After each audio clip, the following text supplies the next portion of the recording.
بسم الله الرحمن الرحيم. الحمد لله الذي أرسل رسوله بالهدى ودين الحق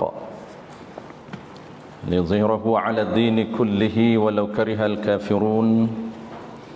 أشهد أن لا إله إلا الله وحده لا شريك له، وأشهد أن محمدا عبده ورسوله، صلوات الله وسلامه على هذا النبي الكريم وإمام المتقين وقائد الدعاة المجاهدين، وعلى آله وأصحابه أجمعين.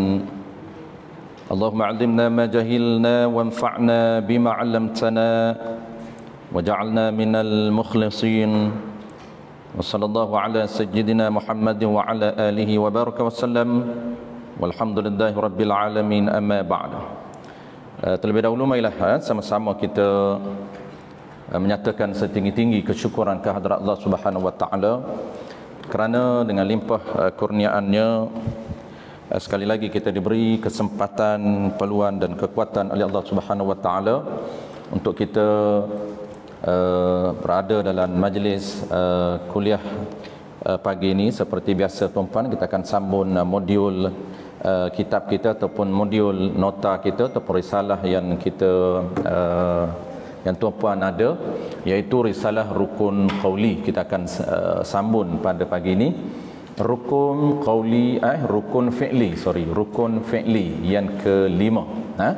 Pagi ini kita akan sambung protokol perbuatan dalam sembahyang yang kelima.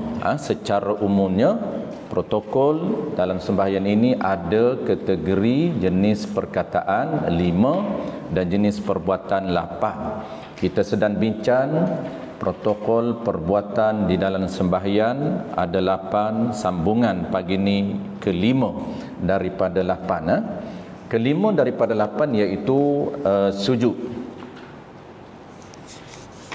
Kelima daripada 8 perbuatan di dalam sembahyang iaitu sujud. 5.0 itu rukun sujud.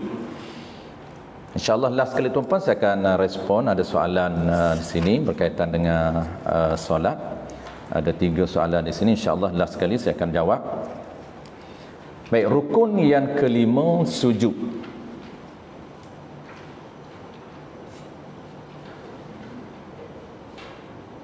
Ada berbaki 3 lagi tuan-puan. Dia 8 yang wajib. 3 lagi berbaki. Kita akan settlekan hari ini 1, iaitu rukun yang bernama sujud.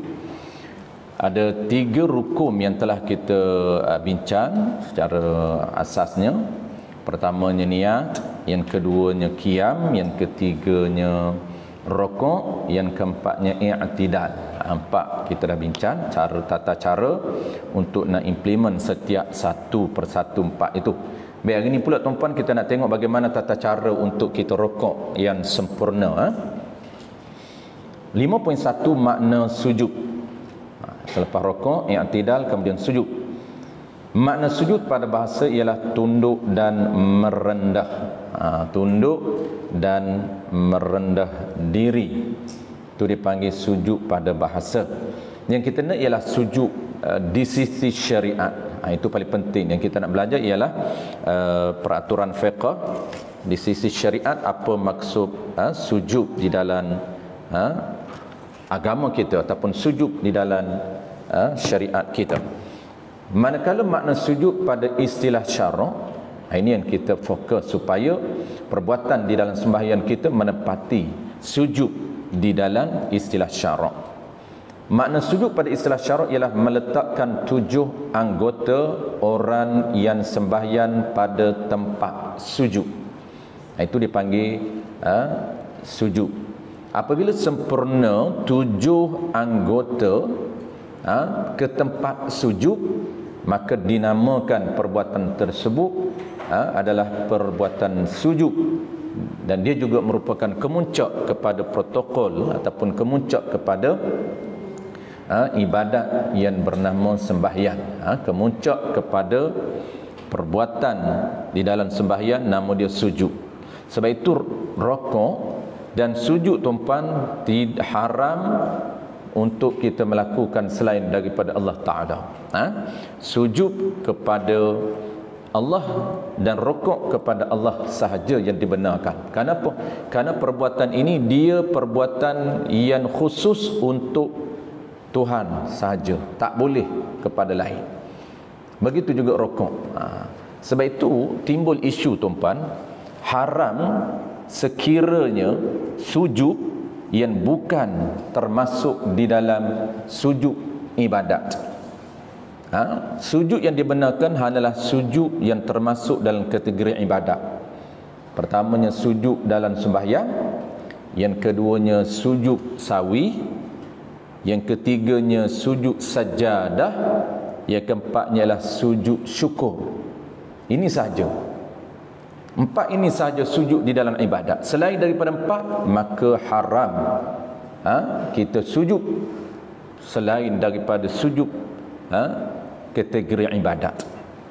Sebab itulah kalau nak sujud syukur, pastikan ikut tata cara.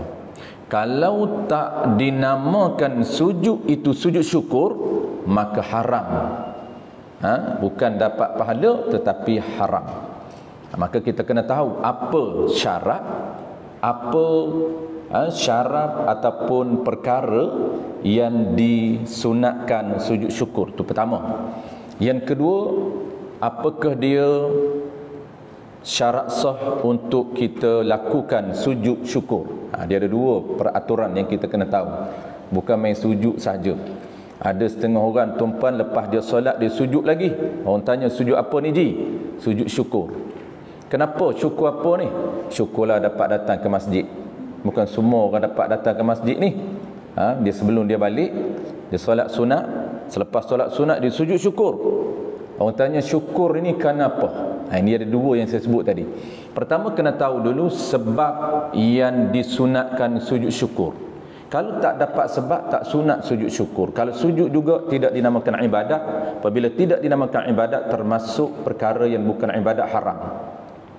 Karena sujud ini dia eksklusif untuk Allah semata-mata, tidak dibenarkan sujud kerana lain. Apabila tidak termasuk di dalam ibadat, maka dipanggil sujud bukan ibadat. Termasuk dalam formula asas, tiap-tiap ibadat yang fasidatun haramun. Kullu ibadatin fasidatin haramun. Itu formula asas. Tiap-tiap ibadat yang fasidah. Maksud fasidah ni yang tak betul, yang tak sah. Haramun, haram ataupun kesalahan di sisi Allah Ta'ala. Jadi umumnya tuan-puan, kita sebut juga walaupun tak masuk topik, sebab untuk disunatkan sujud syukur, dia panggil sujud kerana mempunyai sebab, bukan waktu. Sebab waktu bila-bila kita boleh sujud syukur, tak payah tunggu dia, asalkan dapat sebab. Dia ada 2 sebab saja. Pertamanya ialah sebab mendapat nikmat zahir, bukan nikmat batin. Ni kena faham. Nikmat zahir. Yang kedua, sebab yang kedua, dapat mengelakkan ataupun terselamat daripada musibah ke atas diri dia. Terselamat daripada musibah. Juga sunat sujud syukur. Ini 2 sebab umum. Cara, dia ada cara dia. Dia ada cara dia dan juga dia ada, orang panggil tuan-puan, syarat sah untuk sujud. Kerana dia ibadat. Apabila ibadat, dia mesti ada tata cara yang telah diperuntukkan oleh Allah Subhanahu Wa Taala. Apabila dapat nikmat zahir tuan-puan, nikmat zahir. Apa nikmat zahir? Tiap-tiap nikmat yang kita nampak, sunat sujud syukur. Cuma cara dia tidak boleh lama di antara nikmat dengan sujud syukur. Kalau lama tak dapat, sebab hilang sunat. Dia sunat ni bila? Segera. Tidak boleh menunggu lama baru sujud. Lama tu dia panggil pada uruf. Segera itu pada uruf. Mana contoh tuan-puan? Contoh nikmat. Nikmat ni umum. Dapat rezeki nikmat, dapat anak nikmat, dapat cucu nikmat. Nikmat zahir. Bukan nikmat batin. Dapat rezeki, dapat cucu, Sujud syukur. Bila nak sujud tu? Jangan seminggu dapat cucu baru sujud. Tak sunat dah. Kenapa hajah ni sujud syukur banyak kali ni? Dapat cucu Ustaz. Cucu yang ke berapa? Ke 50. Syukur dapat 50 cucu dia kata. Berapa kali sujud ni? 3 kali 4 kali dah. Dia sunat sujud sekali saja. Cuma di antara dapat dengan nak sujud, jangan lama tempoh dia. Pengiraan lama ini pada uruf. Maksud dia, kalaulah cucu tu dapat tahu, dapat cucu tu dia masih driving, tunggulah sampai tempat yang boleh sujud. Sampai balik rumah terus sujud. Ataupun tak datang masjid, dapat tahu anak dia telefon, mak dah bersalin dah, terus sujud syukur. Di mana? Kalaulah dia datang kenderaan, boleh ditunggu sampai tempat. Tak habis tempoh dia itu. Tu dia panggil pada uruf, pada kebiasaannya. Sampai saja di rumah, dia tak boleh buat kerja lain lagi. Sunat sujud syukur. Kalau sampai di rumah, dia buat kerja lain dulu sampai setengah jam, tak sunat dah sujud syukur. Cuma sampai di rumah itu kebiasaannya kita nak kena mandi dulu, ambil wuduk dulu, okey, itu dia panggil tak hilang tempoh yang diperuntukkan untuk sunat dia sujud syukur. Itu ini tata cara. Tata cara dia kena sama dengan solat. Baik. Sebelum tata cara, sebab dulu, settle sebab. Jadi sebab ni tuan-puan, apabila kita dapat sebab zahir, sunat sujud syukur segera. Jangan delay. Contoh yang kedua. Sebab yang kedua, contoh pula. Sebab yang kedua, dia ada dua sebab. Sebab yang kedua ni berjaya ataupun dapat mengelakkan ataupun diri dia ni tak kena musibah, dapat terselamat daripada musibah. Apa saja musibah, penyakit ke apa ke. Contohlah mudah disebut dalam kitab. Contoh, dia ni terselamat daripada segala bentuk musibah. Hampir nak aksiden, itu musibah juga. Terselamat daripada aksiden, terselamat daripada dilanggar, maka terus sujud syukur. Kenapa? Aku terselamat daripada musibah. Sunat sujud syukur. Tapi sunat sujud balik rumah dululah. Jangan sujud tepi jalan tu. Boleh juga nak sujud tepi jalan, tapi nak cerita segera itu tak semestinya. Tempat yang kita terselamat itu, sempatlah balik sujud di rumah. Dua sebab. Sebab batin tak sunat tuan-puan. Sebab batin ni apa? Nikmat batin. Nikmat batin ni seperti kita diberi kekuatan oleh Allah Ta'ala datang mengaji, diberi kekuatan oleh Allah Ta'ala datang melakukan ibadat, diberi kekuatan oleh Allah Ta'ala boleh sedekah, boleh keluar zakat. Setiap hari sedekah sunat, tu dia panggil nikmat batin. Allah beri kepada kita rezeki tapi dalam bentuk batin, kekuatan untuk kita mendirikan ibadat. Tak disunatkan kita sujud syukur. Jangan kita lepas solat sunat, bangkit sebelum balik sujud syukur dulu. Kenapa? Syukur ya Allah boleh datang masjid, syukur ya Allah boleh sembahyang sunat. Maka tak sunat dia sujud syukur, tak dapat sebab. Sujud juga termasuk dalam kaedah kullu ibadatin fasidatin haramun. Tu kalau nak buat ibadat pasti tahu dulu dia punya tata cara. Baik, last yang kedua. Yang pertama sebab, yang kedua tata cara. Tata cara mudah tuan-puan, dia sama dengan sembahyang. Apa maksud sama? Syarat sah. Mesti hadap kiblat, mesti tutup aurah seluruhnya, mesti ada wuduk. Sama dengan ibadat. Tu dia panggil sujud syukur ini, nama dia panggil ibadat yang sama dengan sembahyang. Sujud syukur dia panggil ibadat ni, nama dia sama dengan ibadat solat. Sama dari sudut apa? Sama dari sudut syarat sah. Syarat sah nak sujud syukur, yang pertama kena hadap kiblat. Yang kedua tutup aurah, tak boleh sampai pakai seluar pendek, jaring gol terus sujud syukur.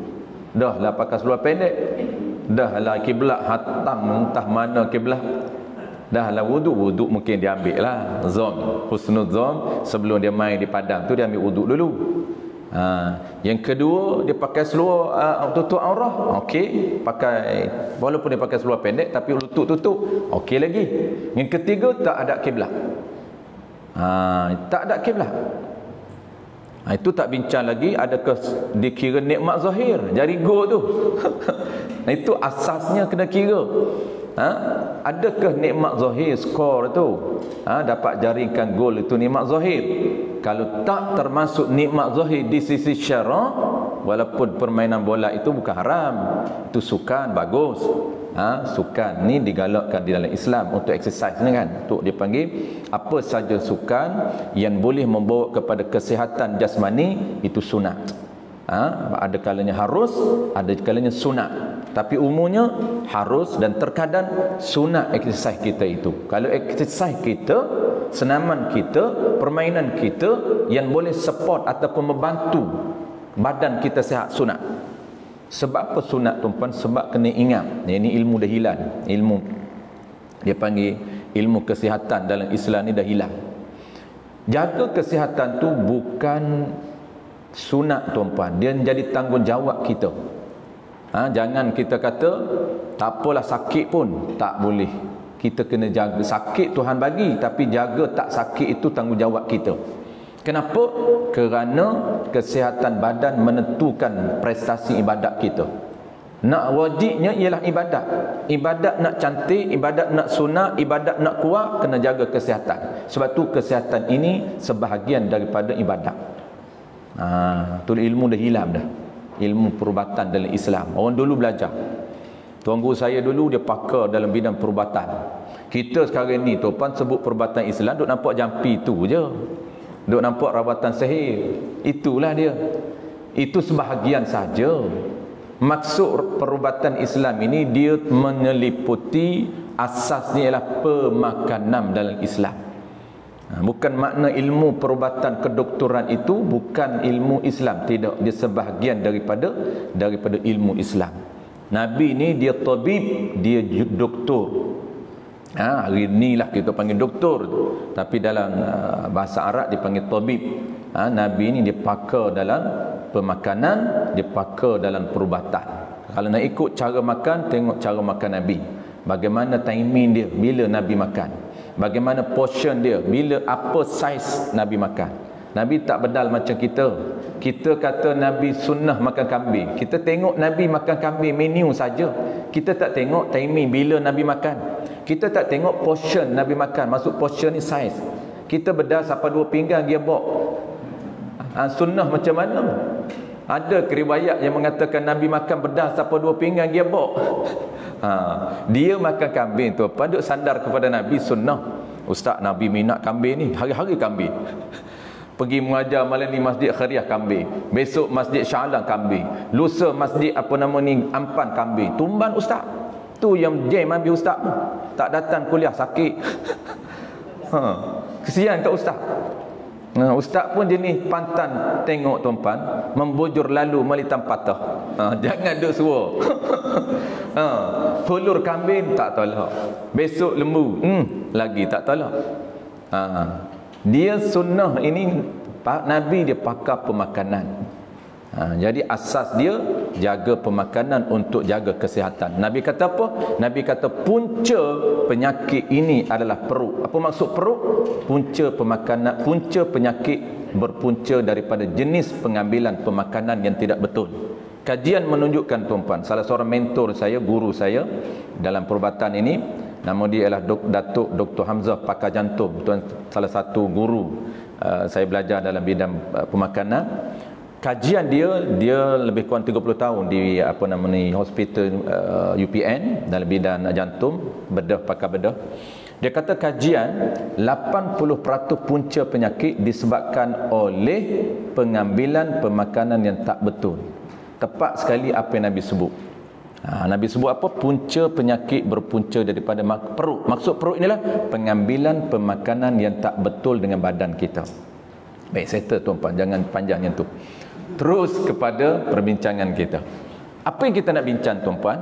Yang kita nak sebut ialah sebab kepada sujud syukur. Sebab apa? Nak elakkan daripada perbuatan maksiat, perbuatan yang tidak termasuk di dalam ibadat haram. Ini yang kita nak elakkan. Sebab tu nak kena tahu ilmu berkaitan dengan syarak ataupun dipanggil ilmu fiqh. Ilmu fiqh, ilmu yang paling asas untuk kita buat ibadat dan untuk mengelakkan daripada haram. Ilmu ni lah ilmu yang akan pastikan jaga kita, cara kita boleh buat ibadat ada pahala, dan cara untuk kita elak daripada buat perkara haram. Tata cara dia tuan-puan, ketika sujud syukur mesti hadap kiblat, satu. Yang kedua mesti tutup aurah, dua. Yang ketiga mesti apa nama ini dia panggil apa? Hadap kiblat, tutup aurah, ada wudu. Last kali apa dia? Last kali mesti takbir. Last kali takbir. Kenapa nak kena takbir? Takbir Allahu Akbar, niat. Sebab ibadat ni tuan-puan dia kena ada niat. Ini asal. Innamal a'malu binniyati wa innama likulli imri'in ma nawa. Ini asas dalam ibadat. Nak beza ni sujud ni syukur, sajadah ataupun sujud sawi ataupun sujud dalam ibadat. Kerana sujud ada 4 jenis sahaja di dalam sistem syariat Nabi kita. Maka apabila kita sujud pastikan termasuk salah satu daripada 4 sujud ini. Maka kena takbir Allahu Akbar. Takbir itu sunat saja, tapi yang wajib ialah niat. Apa yang dia niat? Dia niat aku sujud ni sujud syukur kerana dapat nikmat. Ataupun sujud syukur, itu yang wajib niat. Sujud syukur kerana Allah Ta'ala. Dia sujud sekali, kemudian keluar daripada sujud syukur. Kena keluar. Ibadat ni tuan-puan dia ada masuk, dia ada keluar dia. Keluar dia kena bagi salam. Assalamualaikum warahmatullahi. Assalamualaikum warahmatullahi. Itu dinamakan sujud syukur. Tu settle tuan-puan. Baik, kita tengok sujud dalam sembahyang kita.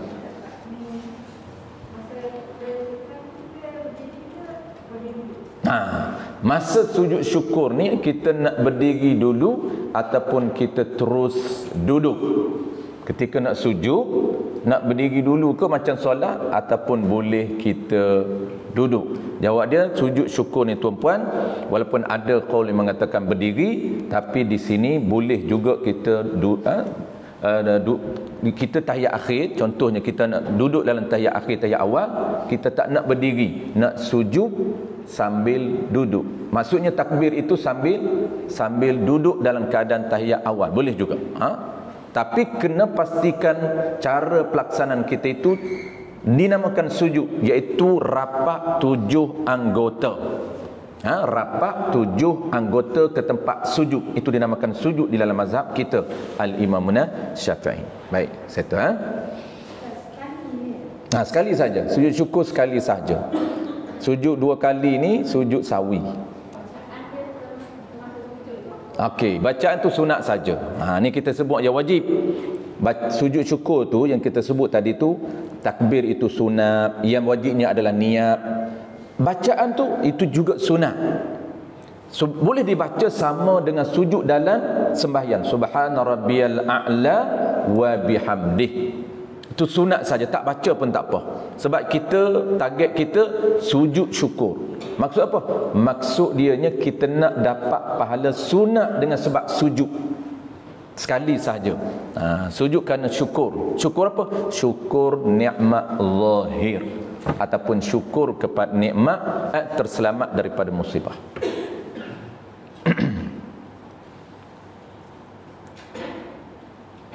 Okey, settle makna tu pada makna sujud pada istilah syarak meletakkan 7 anggota sembahyang pada tempat sujud. Mana 7 anggota tu pan? 2 2 2 1.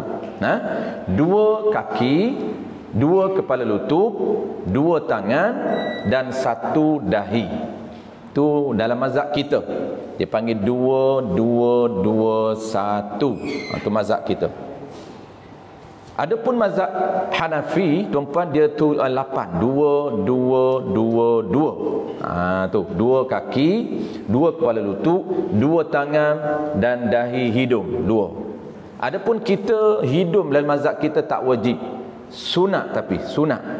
Sebab itu apabila solat tuan-puan, kita pakai face mask ini menyebabkan tak sunat, tak dapat pahala sunat. Sebab tu nak dapat pahala sunat kena buka sikit bagi nampak hidung. Dapat hidung ni sebab sentuhan hidung ke tempat sujud itu sunat mazhab kita. Adapun mazhab Hanafi itu wajib. Baik, saya tuan-puan. Kita terus kepada penting antara topik subtopik yang penting yang kita nak tahu ialah syarat sah sujud 8 perkara. Maksud syarat sah ni cara untuk kita sujud, bagaimana tata cara sujud yang diterima oleh Allah Taala. Tu makna sah. Jadi sah ni bahasa syarak.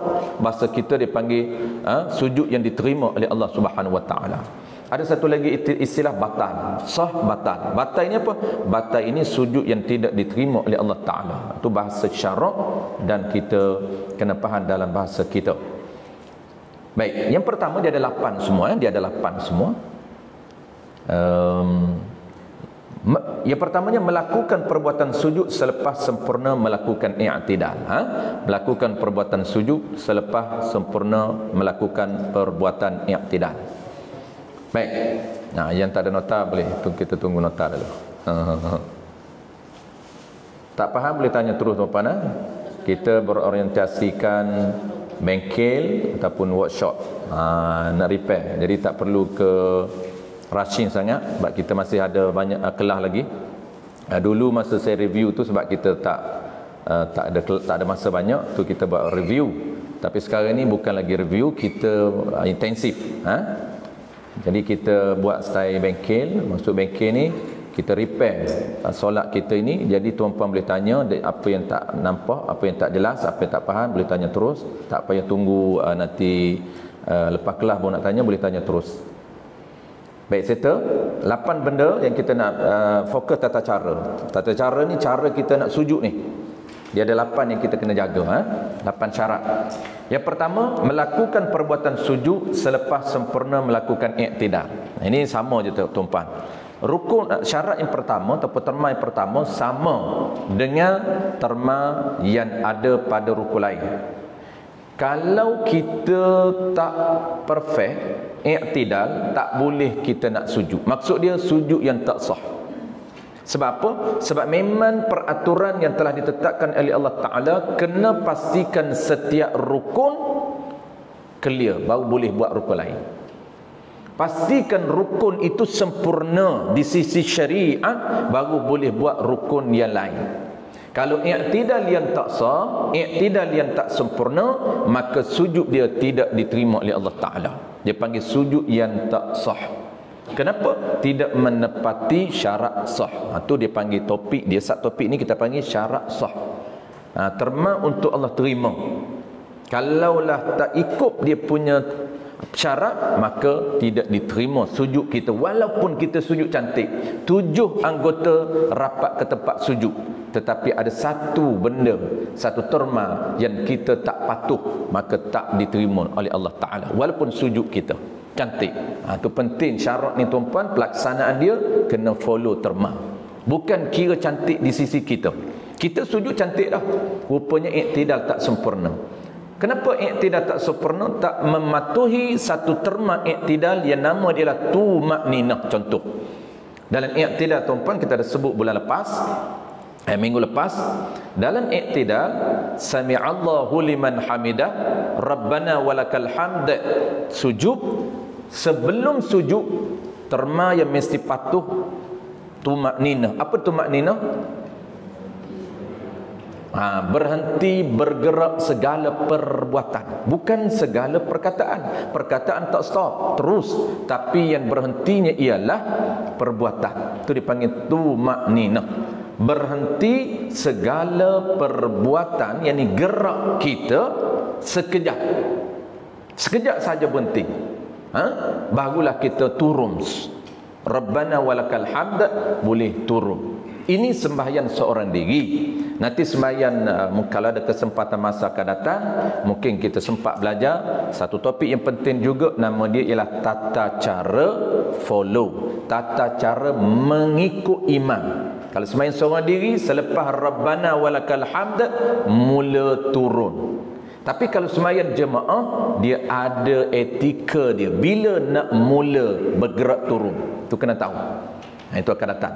Kalau ada kesempatan mungkin kita akan sharing berkaitan dengan etika pergerakan ketika mengikut imam. Karena kalau silap etika ini, pelanggaran berlaku ketika mengikut imam akan ada penalti dia. Dia panggil makruh dan haram. Haram dosa, burn pahala 27. Makruh tak dosa tapi burn pahala 27. Yang bahaya ialah hilang pahala 27. Kan kita sembahyang seorang diri dapat 1 pahala. Sembahyang berjemaah dapat 27. Jadi nak pahala 27 itu sangat besar, dia punya gandaan dia. 27 kali ganda, ratio dia sangat tinggi. 1 nisbah 27. 27 ganda. Maka Allah gandakan satu peraturan. Kalau sembahyang mufarid dipanggil tata cara sembahyang seorang diri. Kita bincang ni tata cara sembahyang seorang diri untuk dapat 1 pahala. Tapi kalau sembahyang majmu'ah, dia ada 1 tambahan lagi.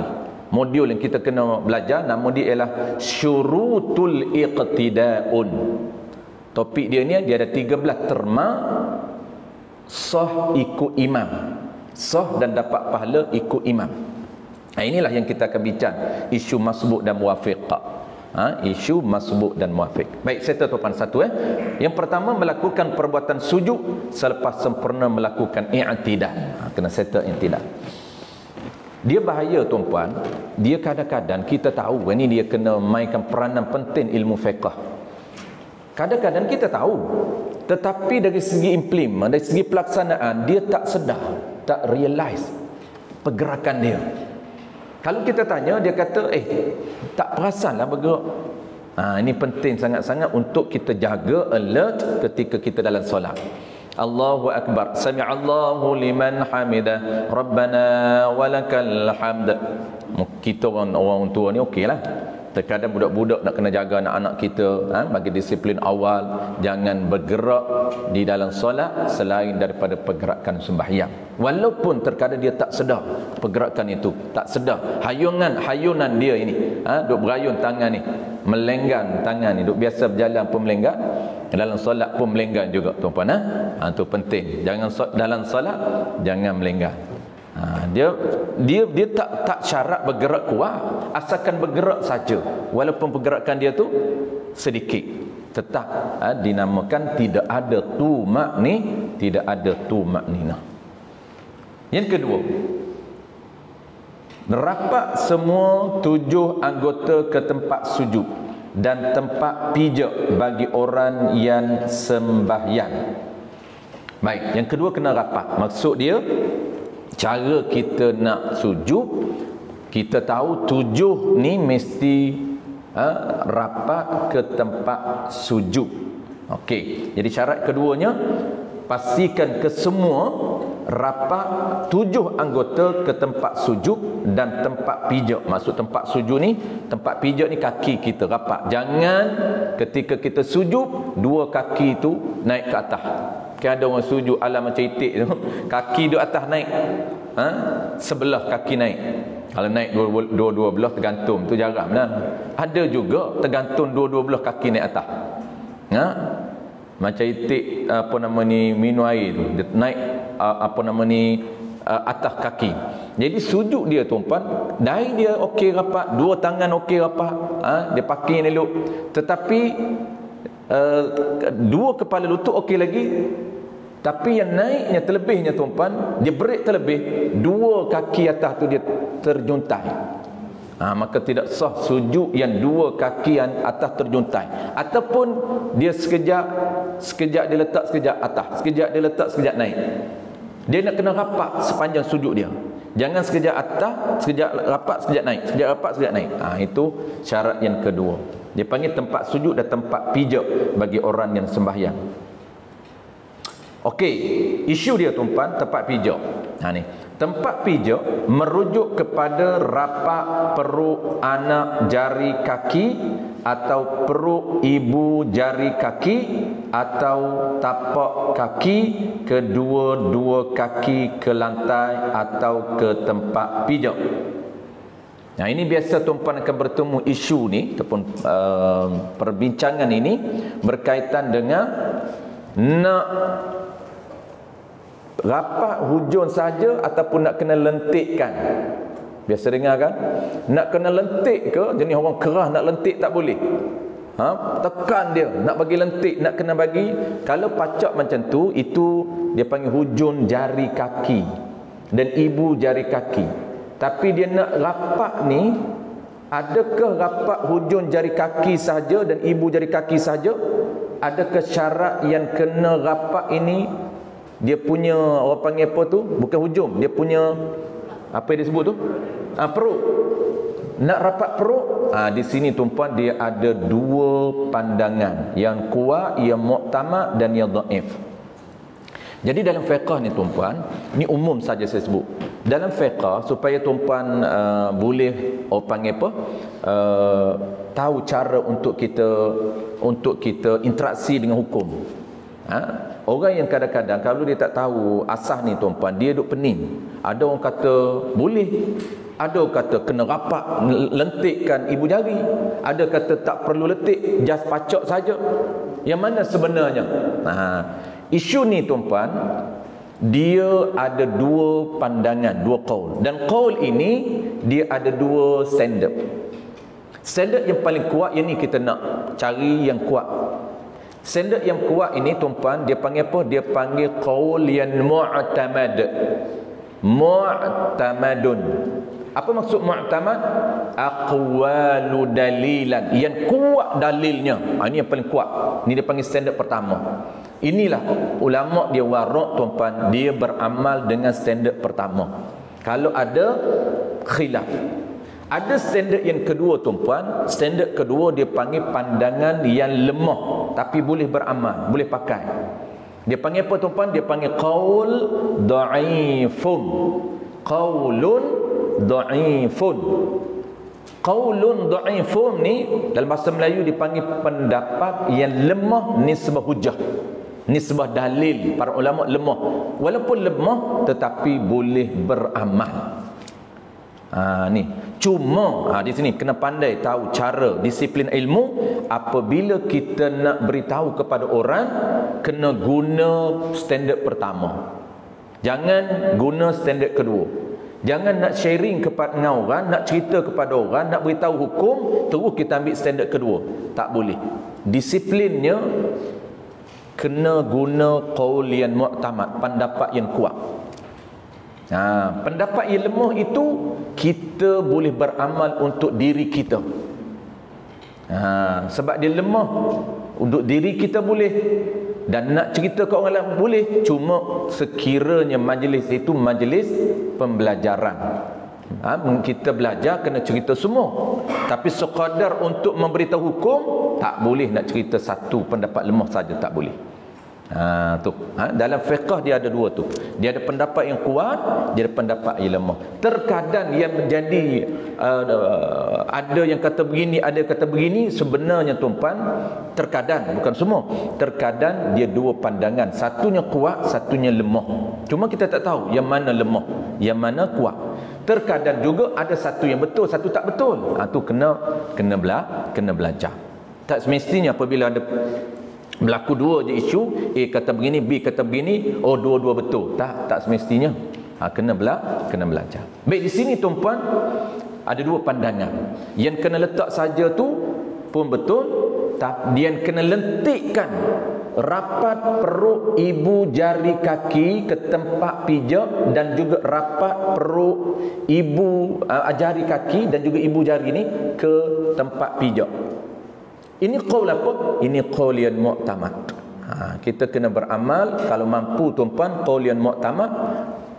Lembut lentikkan kaki kita ni. Kita lah boleh lah. Dah 70 tahun, 60 tahun dah lentik dah. Tak ada jadi isu mampu tak mampu lagi dah. Baik, kita tengok. Adapun pendapat lemah. Baik, kita tengok pendapat pertama dulu. Tempat pijak ni qaul mu'tamad, merujuk kepada rapat perut.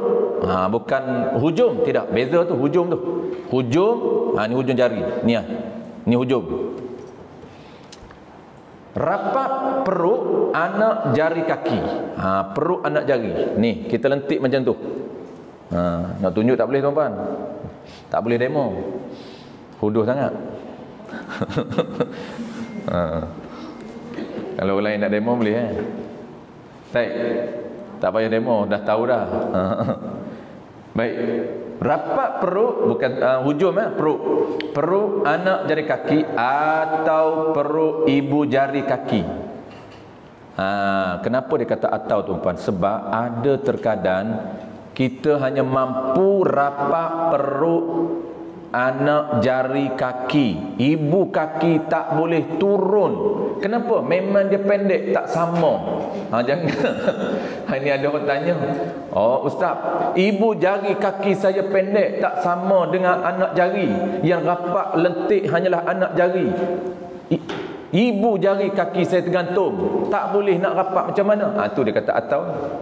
Kalau sama dua-dua boleh lentik, cantik lah.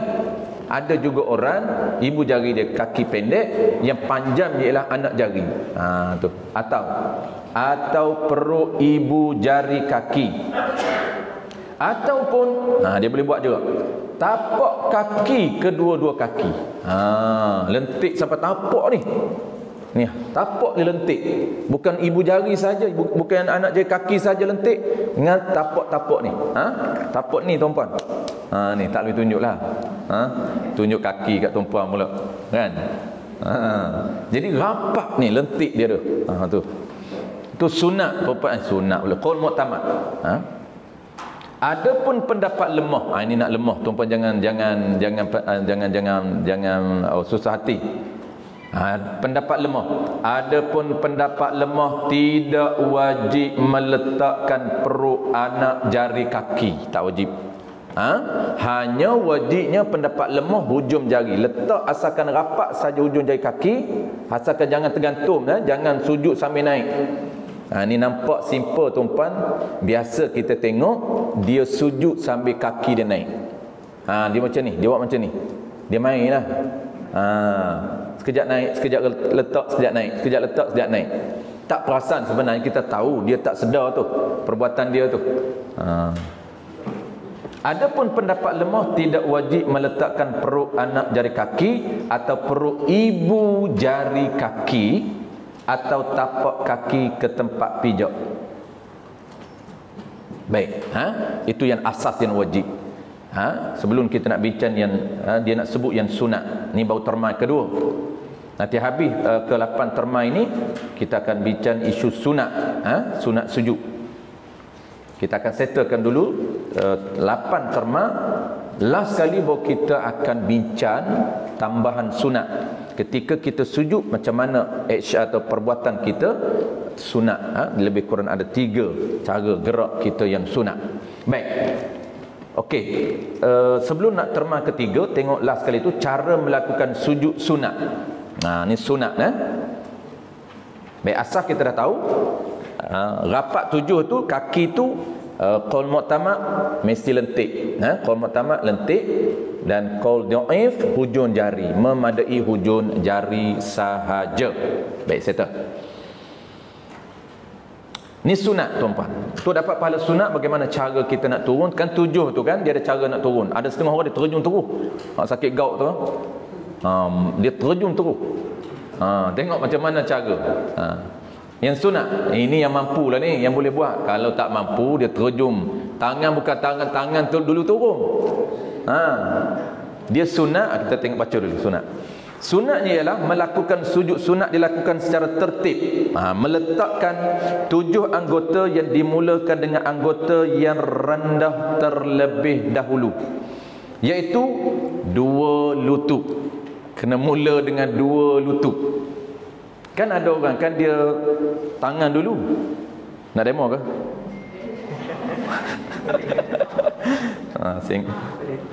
Okey, sekejap Dia mula dengan ni sunat ni biasa kita buat, sebenarnya tak jadi isu pun. Nak cerita yang kita duk buat selama ni tu sunat.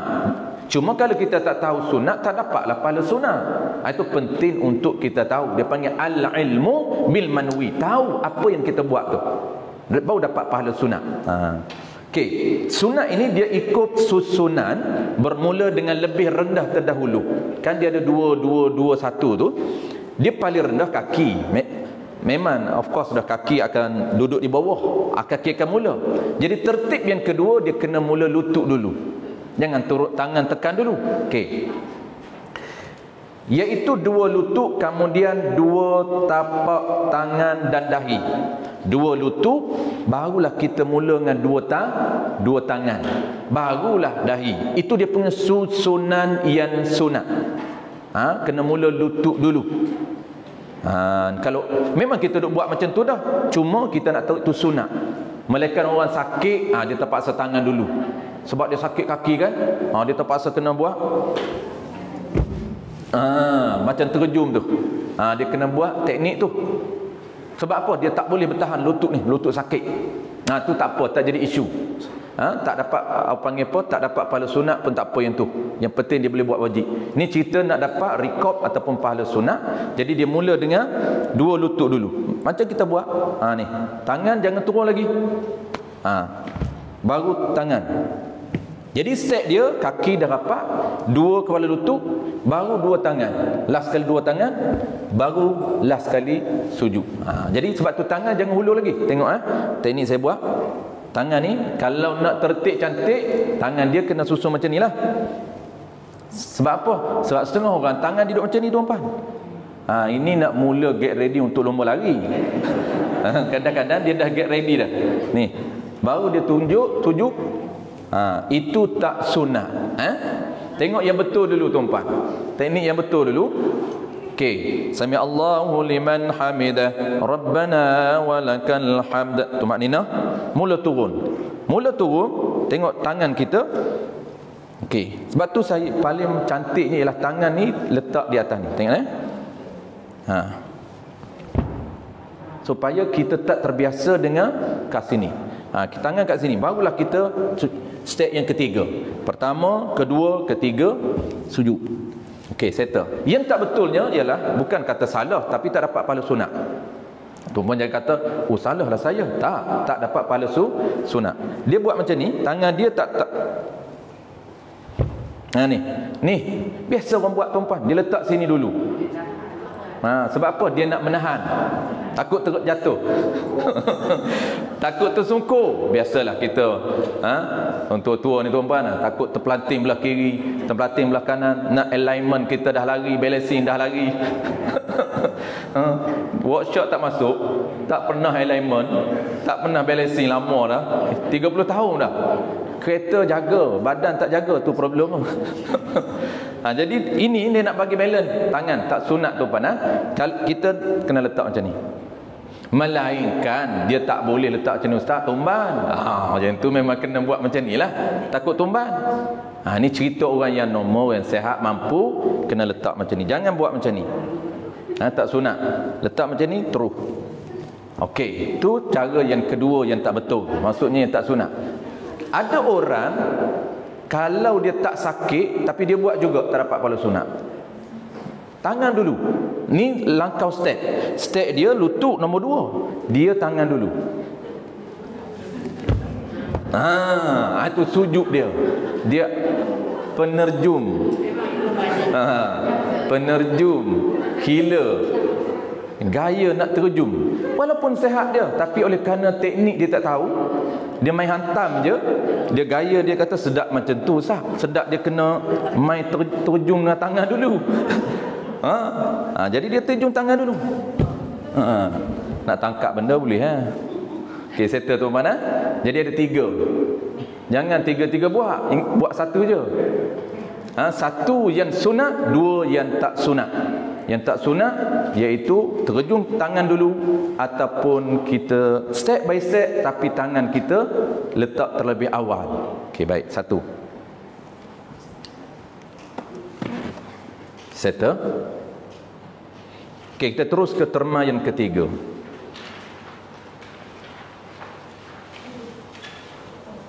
Itu sunat. Kita tekankan tuan-puan dalam pengajian kita ni, paling asas kita nak repair, nak tahu yang mana wajib, yang mana sunat. Itu yang kita duk buat tu, kita nak kelaskan. Oh, ini wajib, ini sunat. Kita nak dapat rekod, ya, wajib dapat pahala wajib, sunat dapat pahala sunat. Kalau kita tak tahu sunat, tak akan dapat pahala sunat. Itu penting untuk kita tahu. Jadi reward, bayaran ni Allah bagi kepada orang yang tahu dan implement dia betul dengan apa yang dia buat. Tu. Ada satu lagi tuan-puan, sebelum masuk terma ketiga, sebelum saya lupa, ada benda sunat yang kita kena tekan. Tuan-puan perasan tak, daripada nak naik ke rakaat lain, kita sujud, daripada bangkit sujud. Ini tak keru, kesian kat keru, tak apa, yang ni dia mudah saja, simple, it's very simple saja. Kesian kat keru kan, tapi dapat pahala lebih dia. Kita sujud dulu, kita nak naik ke rakaat lain. Biasanya orang tua buat, orang muda tak buat, dia action, dia kuat. Sebenarnya bukan isu kuat, tapi isu sunat. Kita sujud dulu, kemudian kita nak naik ke rakaat lain. Okey, kita sujud, contoh sujud, kemudian kita nak naik ke rakaat lain. Dia akan sunat berhenti sekejap kan, tu dia panggil berhenti sekejap, sunat. Kemudian kita terus naik, sunat kita tekan. Ni sunat kita tekan, walaupun tua muda bukan jadi isu, tapi isu peraturan sunat kan. Sunat, orang muda dia tak buat kuat, dia tak perlu tolong. Oh, hiking tiap-tiap hari, bukan isu kuat, isu sunat. Sunat kita tekan macam ni, Allahu Akbar. Tekan. Jadi dia bantu supaya jam naik.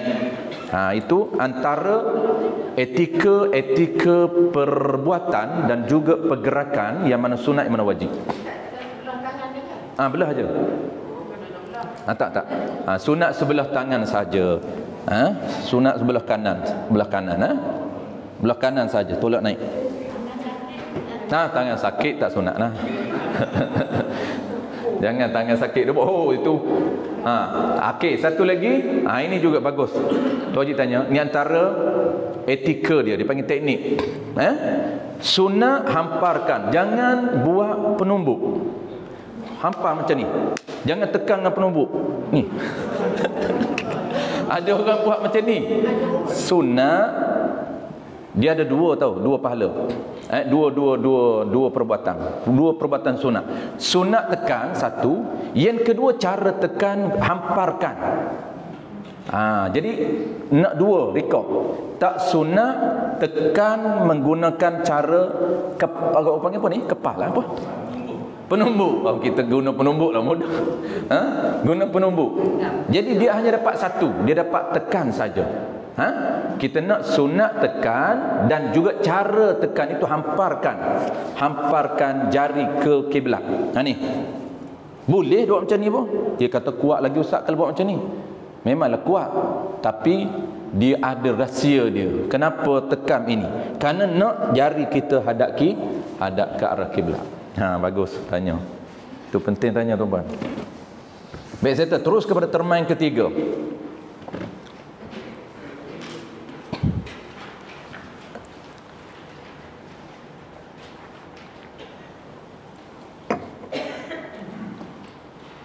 Qala al-musannif rahimahullahu ta'ala. Terma yang ketiga, dahi.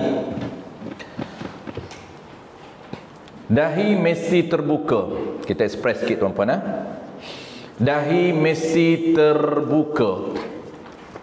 Jadi etika terma yang ketiga disyaratkan dahi ini, dahi kita kan dia ada 7 semua. Dahi ini satu daripada 7 anggota hanya disyarat terbuka satu je, iaitu dahi. Yang lain tak syarat terbuka. Dahi saja. Dahi mesti terbuka walaupun terbuka sedikit sahaja daripada kawasan dahi. Dia tak syarat sekalian dahi. Hanya buka sedikit sebahagian ni. Contohlah sedikit ni sebesar ujung paku saja contohlah, kecil sangat terbuka ni, sah. Asalkan sedikit bahagian ataupun kawasan dahi kena tempat sujud, yang lain semua cover dengan kopiah, dengan serban, sah. Tu syarat mesti terbuka hanyalah anggota dahi sahaja. Adapun 6 anggota lagi tidak disyaratkan mesti terbuka, hanya disyaratkan rapat ke tempat sujud. Yang 6 lagi rapat tempat sujud.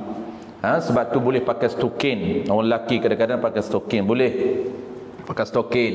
Kadang-kadang tangan pun dia pakai cover, ataupun teralas tangan ini dengan benda lain, boleh. Baik, yang nak kena rapatnya ialah dahi saja.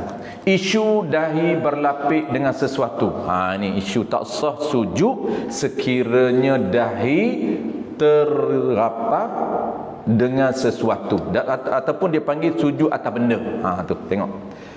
Dahi tidak boleh dibalut dan berlapik dengan anggotanya.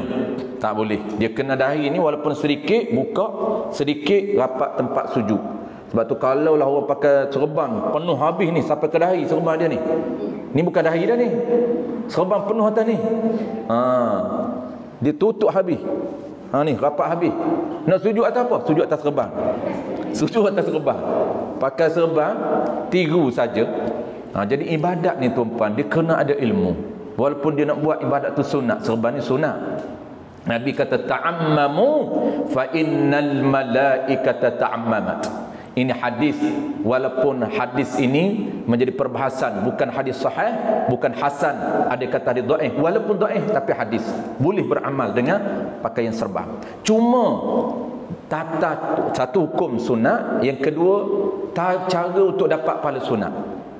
Cara pakai serban ni tuan-puan, nak dapat pahala sunat kena tahu. Serban ni dia ada dua, satu pahala pakai serban, yang kedua pahala ekor. Ekor tu ada pahala lain. Tapi kena ingat, nak ekor pahala ekor, dia kata lagi labuh ekor lagi banyak pahala. Tu pakai dia. Dia ada maksimum dan ada minimum. Tak boleh lebih. Kalau lebih panjang sangat, lebih satu hasta, tak dapat pahala ekor.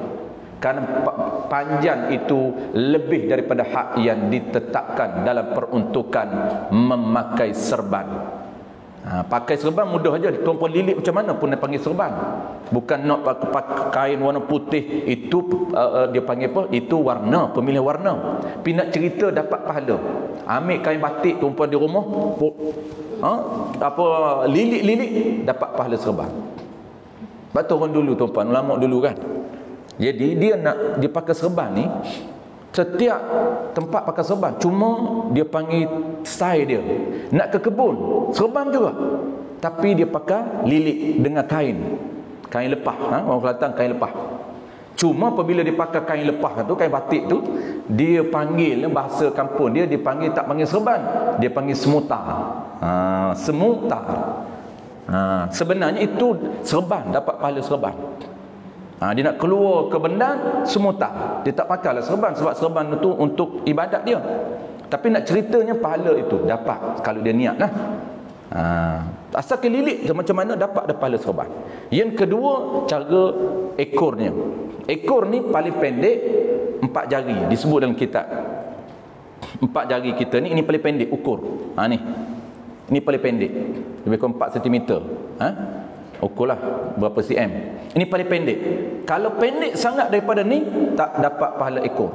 Pahala serban tu tak dapat. Dan maksimum panjang dia, paling panjang dia 1 hasta saja. Saya lupa dah 1 hasta berapa cm. Kita tengok baliklah berapa cm. 1 hasta. Ini 1 hasta yang mu'tadil dia panggil. Itu paling panjang. Ada yang pakai serban ekor sampai ke punggung ni. Ada juga. Tu dia panggil pakai serban tiru saja. Tengok pakai serban, beli serban kat kedai bukan mahal pun. Balik duduk depan cermin, lilit-lilit, jadilah serban. Serban mudah saja. Tapi nak dapat pahala tu payah. Baik, ingat ketika pakai serban, jangan tutup semua dahi. Saya ni pakai tuan-puan mengajar je. Tak mengajar ni pakai kopiah lagi lekat juga. Rot sangat tak pakai kopiah tu. Tok Kok tuan-puan, sebab saya biasa bertemu dengan jemaah di masjid di luar. Dia perhati saya lama. Dia kata, Ustaz Azhar ke ni? Saya kata, ya, kenapa? Lain lah Ustaz biasa pakai serban. Saya kata, serban saya mengajar je. Saya mengajar je saya pakai serban ni. Sebab tu kalau tuan-puan jumpa di luar sana, kopiah je. Pakai ranggi macam bukan macam tuan-puan bagus dah.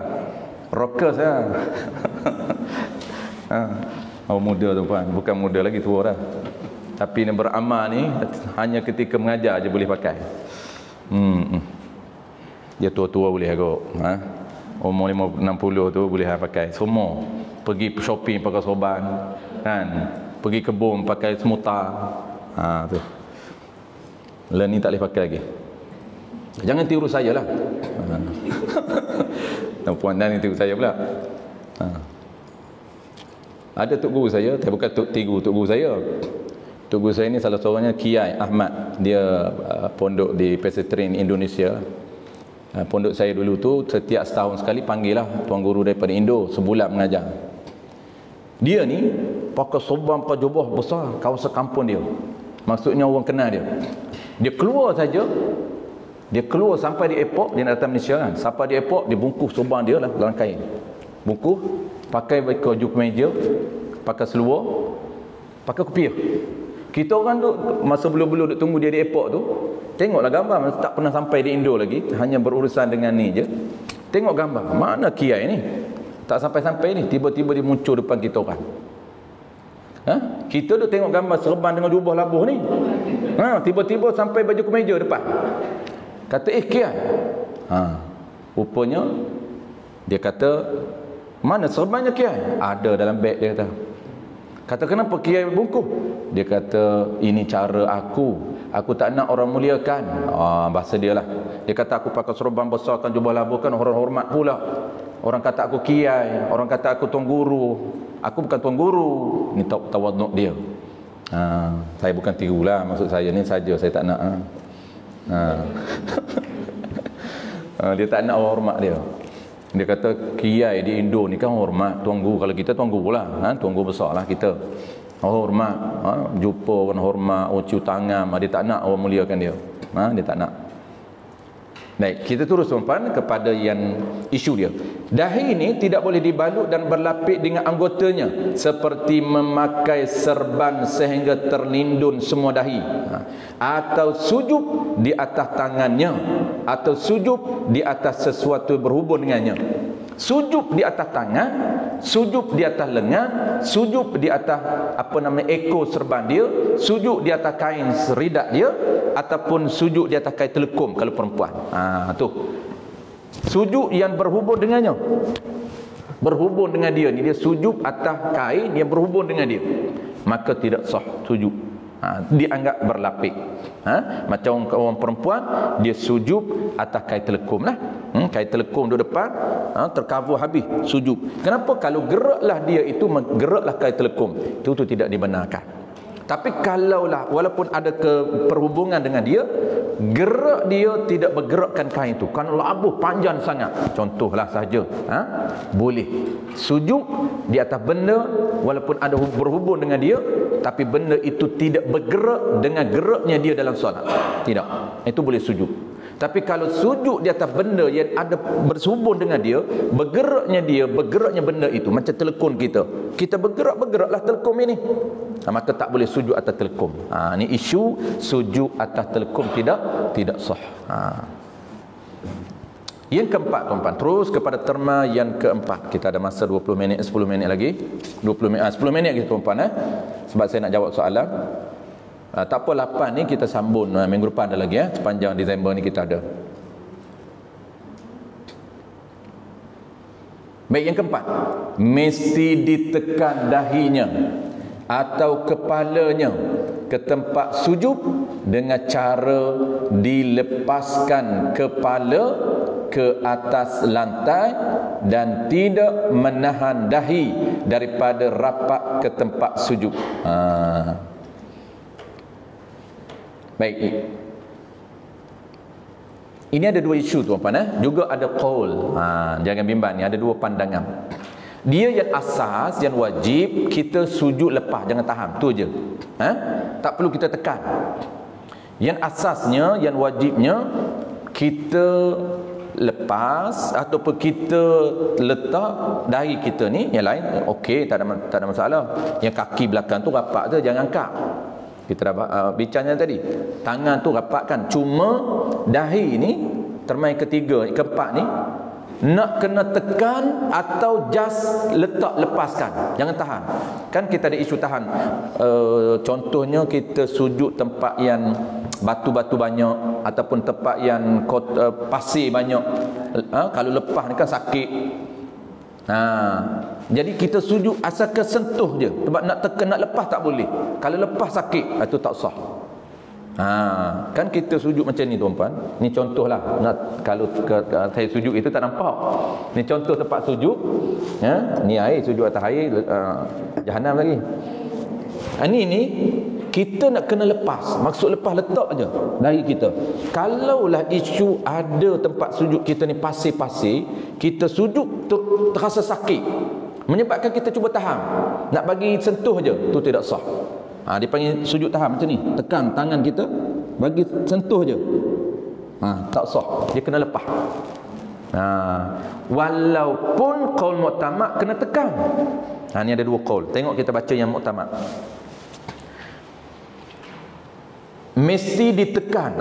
Ni syarat yang keempat, ini mu'tamad. Mesti ditekan dahinya atau kepalanya ke tempat sujud dengan cara tekan tu dilepaskan kepala ke atas lantai dan tidak menahan dahi daripada rapat ke tempat sujud. Ini pendapat mu'tamad. Wajib tekan dahi ke tempat sujud. Adapun selain daripada anggota dahi tidak wajib ditekan menurut pendapat mazhab Syafi'i. Pendapat mu'tamad tuan-puan, kita dahi saja kena tekan. Maksud tekan ni letak tu tekan sedikit.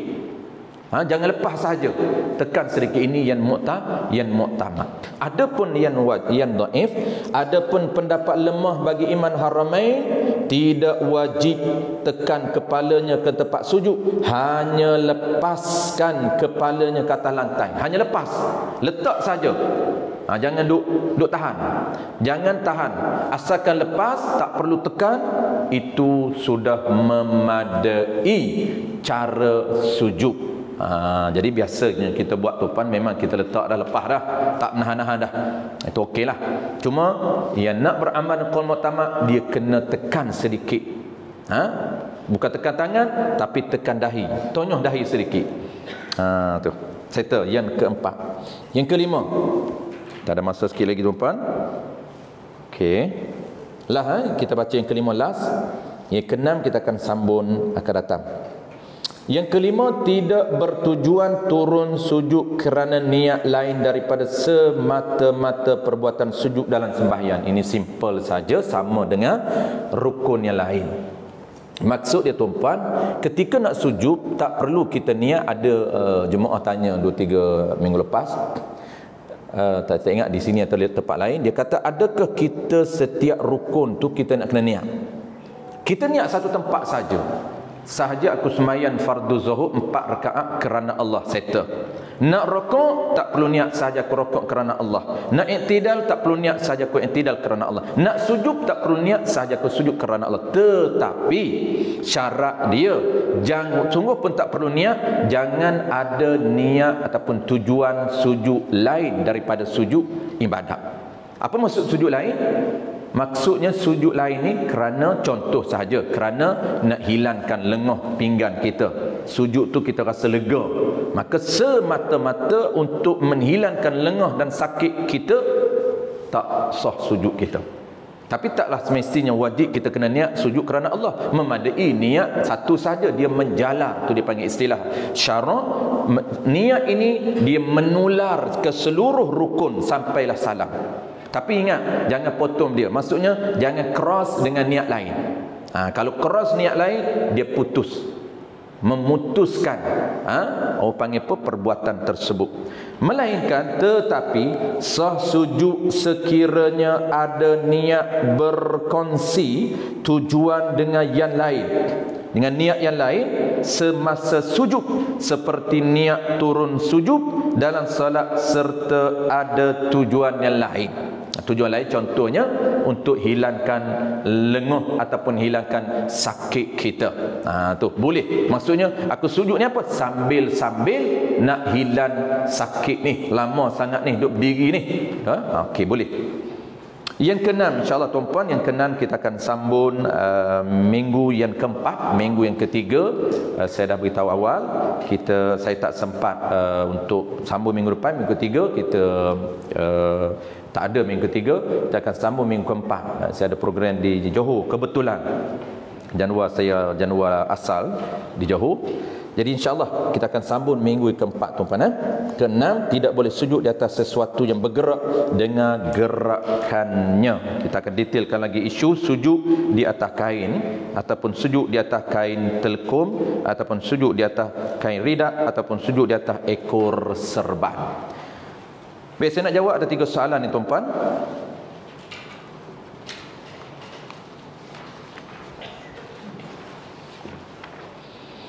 6, 7, 8 ada 3 terma lagi, dan juga sunat saya akan cerita juga akan datang.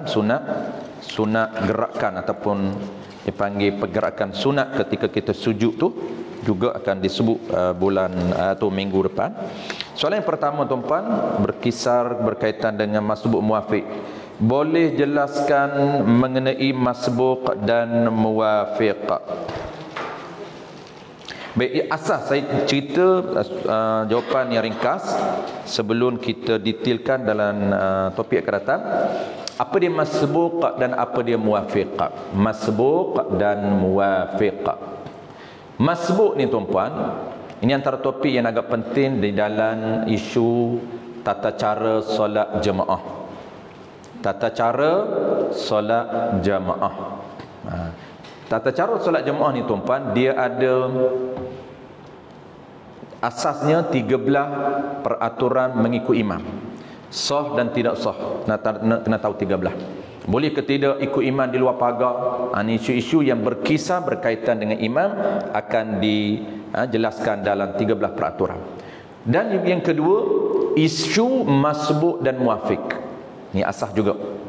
Apa dia masbuk dan apa dia muwafiq? Kenapa nak kena tahu tuan-puan? Nak kena tahu dia melibatkan status kita dan hukum.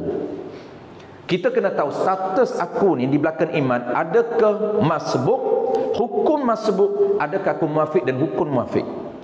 Dia melibatkan hukum, pergerakan kita. Kalau silap status, silap dia ambil hukum, maka silaplah pergerakan dia. Okey. Masbuk ni apa dia tuan-puan? Masbuk ni kita ambil muwafiq dulu. Muwafiq ini orang yang sempat masa, dikira timing. Orang yang sempat masa ataupun orang yang sempat menghabiskan Fatihah dengan imam. Ini paling ringkas. Saya ulang sekali lagi. Orang yang muwafiq, orang yang sempat bacaan Fatihahnya serta ataupun dengan imam. Dikira macam mana? Dikira mula takbir dia, mula bar dia dengan rokok iman.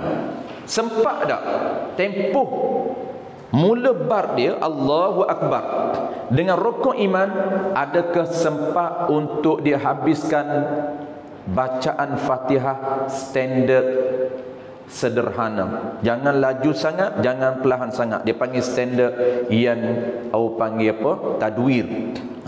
Kalau standard yang tartil, itu standard yang lambat berlambatan. Kalau ma'rili sukun nan harakat, Bismillahirrahmanirrahim, itu dia panggil tartil. Ada 3 wajah bacaan Quran.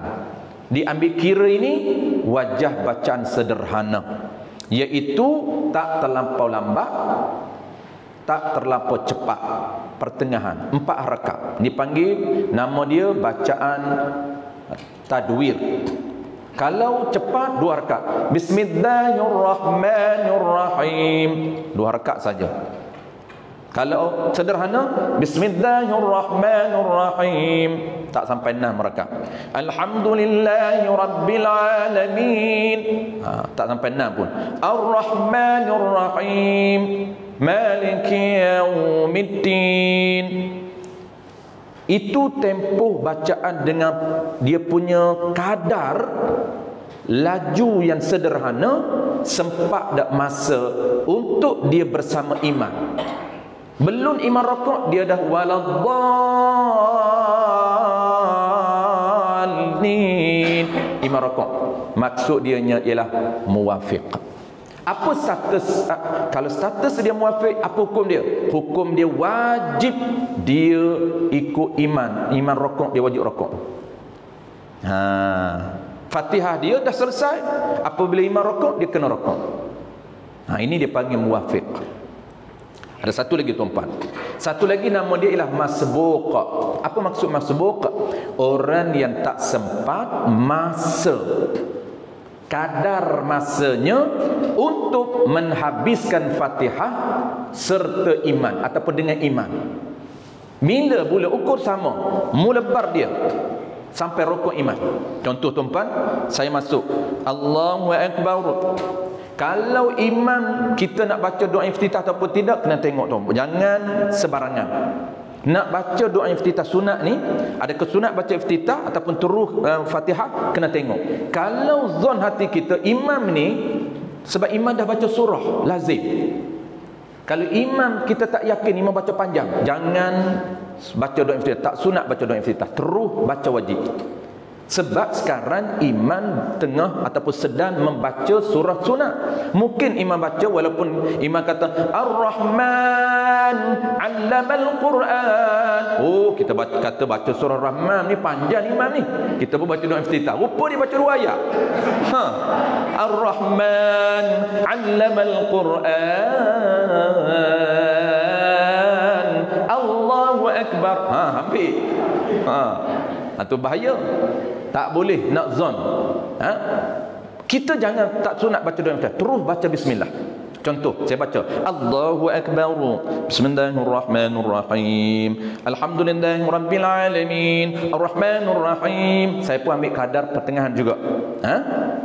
Tak perlu ligam, ambil kadar pertengahan juga. Ar-Rahmanir-Rahim, Maliki yaumiddin. Di sini terkadang tuan dia tak tahu cara. Kadang-kadang dia mengejar imam. Tak perlu kejar imam, sebab kita dibenarkan untuk baca kadar sederhana. Maliki yaumiddin, iyyaka na'budu wa iyyaka nasta'in, ihdinas siratal mustaqim. Allahu Akbar. Apabila iman Allahu Akbar, ketika itu bermakna saya sedar dan tahu sekarang ini status saya masbuq. Apa tindakan saya? Apabila masbuq tuan-puan, wajib segera ikut iman. Jangan habiskan Fatihah. Walaupun sedikit lagi, ustaz sikit lagi dah, tak perlu walaupun sedikit. Walaupun ghairil maghdubi alaihim waladdallin, sikit saja, tak perlu. Kenapa? Karena ghairil maghdubi alaihim itu ditampun oleh imam. Tu dia panggil Fatihah makmum, di cover oleh imam. Apa maksud di cover? Memadai Fatihah imam. Imam dah baca satu Fatihah lengkap, maksudnya Fatihah kita ini telah di cover oleh imam. Jangan delay. Ini berlaku makruh sekira kita delay, imam dah rukuk, kita masih ghairil maghdub, imam i'tidal waladdallin baru kita. Ini berlaku pelanggaran etika, menyebabkan makruh kita. Kenapa? Kita tertinggal daripada iman, lambat daripada iman, setengah rukun makruh. Setengah baru, tak satu rukun. Satu rukun haram. Ini kita akan bincang semuanya, pendetailan akan datang. Wallahu alam. Soalan yang kedua. Tu. Biasanya tuan, biasanya kalau kita tak tahu status ni, dia nak kejar waladdallin, sikit lagi. Dia kata ghairil maghdub, cepat-cepat. Dah iman rukuk, Allahu Akbar, dia pun ghairil maghdubi alaihim waladdallin. Amin. Allahu Akbar. Mengejar imam sebab tak tahu teknik follow. Tak perlu kejar. Apabila kita ihdinas siratal imam rukuk, kita pun Allahu Akbar, rukuk juga. Fatihah tak siap lah ustaz. Tak perlu siap, kerana kita masbuq. Apabila masbuq, Fatihah kita di cover oleh imam. Sebab tu kena cari iman yang sah bacaan dia. Soalan yang kedua, mengenai solat sunat ketika takbiratul ihram. Adakah dibolehkan untuk takbir dalam keadaan duduk? Ini tata cara takbir dalam solat. Baik, solat sunat tuan-puan, jawab dia solat sunat tak wajib takbir dalam keadaan berdiri, cuma sunat dia takbir dalam keadaan berdiri. Solat sunat, saya ulang sekali lagi, solat sunat dia ada pengecualian. Solat sunat boleh untuk kita pilih sama ada nak berdiri total sepenuhnya daripada awal sampai akhir, ataupun nak pilih cara kedua duduk, tak perlu berdiri terus duduk, boleh. Ini apa? Ini solat sunat. Walaupun dia tak uzur pun, bukan sakit tapi sengaja nak duduk, cuma dia akan, kalau dia duduk, dapat pahala separuh sahaja daripada pahala penuh. Dia tak dapat penuh. Sembahyang sunat boleh kita duduk terus walaupun tak sakit. Sama juga dengan takbir. Takbir walaupun dia tak sakit tuan-puan, dia nak takbir dalam keadaan duduk terus, boleh. Cuma wajib tak boleh. Kita dah bincangkan kalau wajib takbir dalam keadaan berdiri walaupun dia sakit. Kenapa? Kerana sakit dia ini sakit yang boleh bertahan sekadar 5 saat untuk berdiri. Sebab takbir mengambil masa 5 saat saja. Contohlah Allahu Akbar, sakit dah, tak tahan duduk, baru boleh duduk. Tu soalan last sekali kita ada. Okey, 10:28. Ketika kita masbuk rakaat kedua, adakah kita wajib habiskan surah Al-Fatihah atau imam yang akan tanggung bacaan Fatihah makmum? Baik, soalan ketiga, masbuk ini soalan cantik juga. Masbuk ni tuan-puan, dia tidak semestinya rakaat pertama, tidak. Kadang-kadang boleh masbuk ke 4 rakaat. Kadang-kadang boleh masbuk ke 4 rakaat. Boleh. Contoh dia masbuk rakaat kedua. Rakaat kedua ni contohnya dia sujud. Dia sujud, kemudian dia bangkit daripada sujud. Iman ekspres sangat. Iman ekspres sangat. Contoh dia ni, kita bagi contoh saja, tapi tak payahlah buat. Dia sujud lama. Sujud lama dengan doa dia. Macam-macam doa dalam sujud. Doa dalam hati dia lah. Jangan doa bahasa Melayu dalam bercakap pula, itu batal solat. Doa lama, bangkit dia, bangkit ke rakaat ketiga, Allahu Akbar, ataupun bangkit ke rakaat keempat. Bangkit ke rakaat keempat, rakaat keempat imam kan tak baca surah. Dia Bismillahirrahmanirrahim, Alhamdulillahirabbil alamin, Arrahmanir Rahim. Imam pun Allahu Akbar. Adakah dia nak kena habiskan ataupun terus? Jawab dia tak perlu habis, kerana dia status masbuk walaupun rakaat keempat. Jadi apabila iman rukuk, dia terus wajib dia rukuk, jangan habiskan. Jangan kita faham, yang aku faham masbuk ni kat pertama saja. Tidak, dia boleh berlaku pada setiap rakaat. Wallahu a'lam. InsyaAllah kita akan sambung minggu keempat tuan-tuan. Kita akan jumpa lagi minggu keempat. Kalau ada soalan, boleh simpan soalan untuk minggu keempat. Hari ni kita tak buka soalan dah sebab dah cukup masa 10:30. Kita akan sambung minggu keempat itu terma yang ke-6, dan juga ada soalan, kita akan layan soalan-soalan yang praktikal, dan juga soalan, boleh juga soalan yang di luar tajuk. Kok tuan-puan ada soalan luar tajuk, boleh kita akan jawab last sekali lah. Masuk luar tajuk tu, soalan berkaitan dengan ibadat, soalan berkaitan dengan muamalah, soalan yang berkaitan dengan soalan yang saya tak tahu, kita jawab tak tahulah. Jawab juga insya-Allah tak tahu. Jawab insya-Allah, jangan bimbang. Bismillahirrahmanirrahim. Alhamdulillahirabbil alamin, wassalatu wassalamu ala asyrafil anbiya'i wal mursalin وعلى آله وأصحابه أجمعين. اللهم اغفر لنا ذنوبنا ولوالدينا وارحمهم كما ربونا صغارا ولجميع المسلمين والمسلمات برحمتك يا أرحم الراحمين. اللهم إنا نسألك رضاك والجنة، رضاك والجنة، ونعوذ بك من سخطك والنار.